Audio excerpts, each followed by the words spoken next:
We've been talking off camera about partnerships and rollouts. So, what can you tell myself and your viewers all about rollouts? Uh, Over the years, we've been going since 2001, and over those years, we've had a lot of different clients. But one of our more consistent clients has been Cafe Nero. With that, they had 48 units when I first started working with Cafe Nero. Okay. We had a stage where we had all of their work. We don't necessarily work with them directly at the moment. The last work we did was over in Sweden. We did a rollout of 10 units for them. But effectively, a rollout is a continuous sort of push forward where you've got a design, you've got a brand format, and what we're trying to do is make that specific to an individual unit that they're going into. So effectively, with the stuff over in Sweden, we had those designs. We just had to implement it into the different units moving forwards, and we're there to head that team up that implements that work. And costed, we set things up on things like scheduler rates and that sort of thing, because again, 95% of the work will be just repeat every time. So we've got standardized rates for doing stuff, and we will then go and measure what that is relating to each individual unit. In terms of the management, we know a time scale that each unit should normally take. So the old rule of thumb was it was a 4-week job. It was 5 weeks if it had a shop front, and an extra week if it had a staircase. And how did you come across going out to Sweden? Because you're in the UK. We'd been working with Adidas over there. We'd formed relationships and links, and Cafe Nero obviously was a known entity to us. In part, Sweden was a known entity to us, and then with that, we were able to take our links and our contacts and our format, if you like, into Sweden and work on that basis. And what's it like working out in Sweden? What's it not working in the UK, being on boots on the ground? It's a different challenge. There's different interpretations of CDM and everything else that we go through. It takes a lot of planning. It takes a bit of thinking about.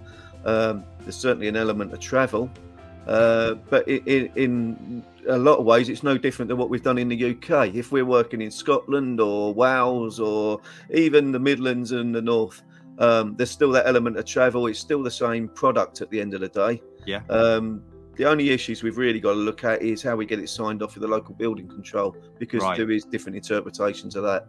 Okay. But then again, it's the same in Scotland. Right. Okay. So if you're working with you're doing rollouts and and it's on a consistent basis, what are the things that people need to know if they're just getting into this industry, or they're just beginning to say, we've had one great restaurant, now two, we could maybe go straight out across the country. You see this stuff on Dragon's Den all the time. What's your best advice? Well, just planting that seed. I think what we've got to look at is if someone's got 1, 2, maybe 3 units, what they'll find is that they do a lot of learning on the first unit. Yeah. They then do a little bit more learning on the second unit, and there'll be adaptations and different approaches. By the third or fourth unit, they should understand what their brand proposition is and where they want to actually be setting themselves for their client base. And then from that will then dictate a type of unit that they want to take forward. So it could be a smack bang right in the middle of the high street, higher rental, that sort of thing, but higher footfall. Or it could be slightly off pitch, but they're a destination. They're known for their product, and they would draw their customers in with a slightly lower footfall necessarily passing their door. What we need to actually understand is what their operation does within their unit and how that works. And it's a lot of the time it's triangles of operation and customer flow, and how the customer travels through the actual unit for them. So thinking of, say, a coffee shop unit, it's how that customer comes through the front door, what they actually see when they first come in, how far they've got to travel until they start picking up product or making orders. And also it's that impulse purchase as they're actually shopping with their eyes, if you like, down your menuing. What can they else pick up?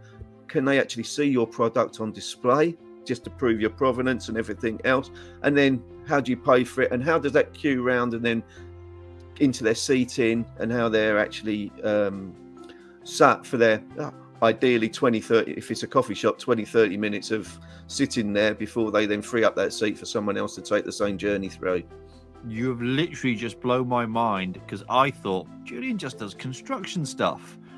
You've just given me everything that I would not consider that needs to be considered when you walk into a coffee shop.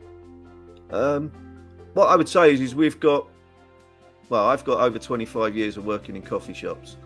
In terms of construction, I understand. I've worked with the likes of Cafe Nero. We've done various other units for other brands that are out there.